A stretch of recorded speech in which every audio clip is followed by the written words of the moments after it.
Welcome back to the Takeout. Kentucky Republican Senator Rand Paul had some harsh words for Vice President Vance over the administration's military actions against cartel members.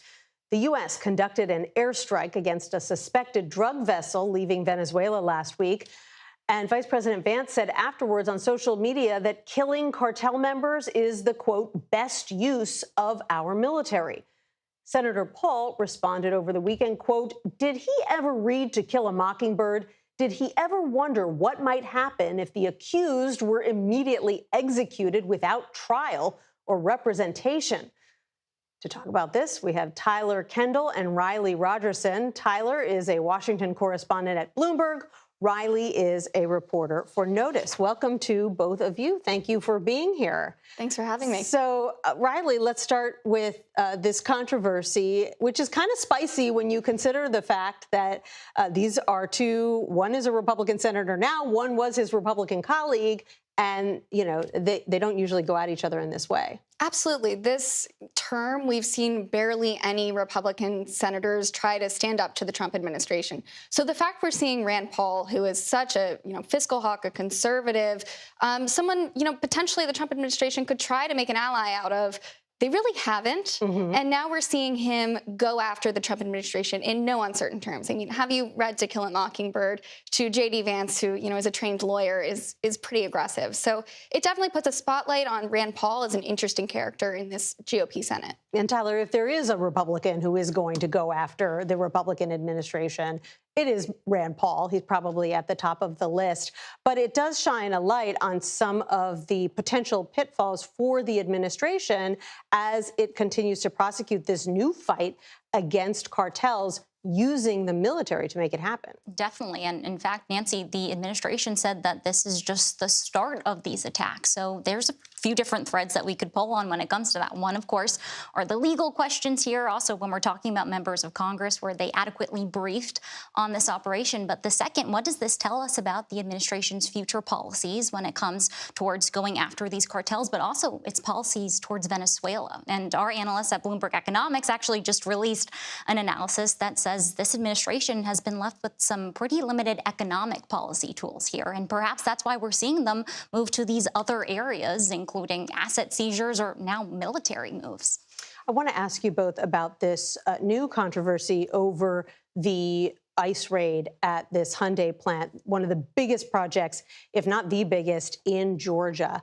On one hand, it does sound like there were some immigration problems that had already been flagged at that facility. On the other hand, this administration has made a very big deal about the fact that it wants to encourage foreign investment, foreign manufacturing in the United States. And now we see those two things potentially coming into conflict, Tyler. Right, exactly. And this is definitely casting a shadow over South Korea's multi-billion-dollar investment drive in this country, which is really underpinning the ongoing trade negotiations. And Hyundai's been a really big part of that. In fact, it's already pledged $26 billion in U.S. investment through 2028. It's also probably worth pointing out that this was an electric vehicle battery plant, and the administration has identified those really key sectors that they say they want to de-risk, not necessarily decouple, but de-risk. And we know China has a really big grip when it comes to the EV supply chain. Now, this week, I'm watching really closely whether or not this really does impact those trade negotiations. South Korean officials are expected to be here in Washington to continue them because, as you all know, South Korea was able to secure that more preferential rate of 15%, but it hasn't gone into effect yet on autos. And part of that is because we are still waiting on those key details on what a $350 billion investment pledge fund is going to look like, which brings us back to the whole premise of the question here, which is really that South Korea has been trying to get this investment into the U.S. in order to score these better rates on the levies. Right, and you wonder what other foreign companies from other countries are thinking as they watch what's going down in Georgia. Riley, I want to switch gears before we go and play a little bit of this ad that was released over the weekend from Michigan Democratic Senate candidate Mallory McMorrow. It's been getting a lot of attention. She's talking about affordability. Take a listen.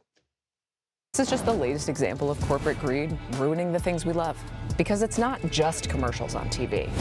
It's also your grocery store run, where chicken wings are going to cost you $19. So Democrats have really struggled, I think, to break through with messages on the president's tariffs and potentially a rise in inflation as a result of his economic policy. What do you make of her approach, and is that kind of the key for Democrats when it comes to breaking through? Well, it seems like it's going to be a smart strategy to be talking about football on opening weekend of the NFL. Question. That was probably went over well with people in Michigan.